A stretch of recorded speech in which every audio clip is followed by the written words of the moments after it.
בספטמבר 73 הוא מרחיק עד התעלה כדי לפרוס שם את משנתו הביטחונית.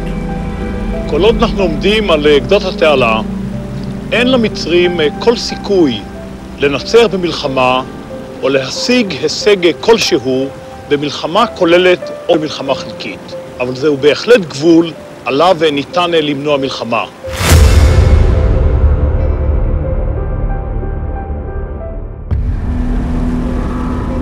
התעלה הינה מכשול מים רציני לכל צבא, ובוודאי לצבא כצבא המצרי, שיכולתו בביצוע פעולות מורכבות ומסובכות הינו מוגבל.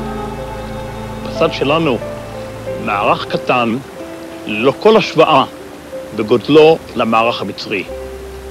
אך מערך שיקה ויעדוף כל ניסיון מצרי לצלוח את התעלה וישמיד את הצבא המצרי במקרה של ניסיון בפתיחת מלחמה חדשה.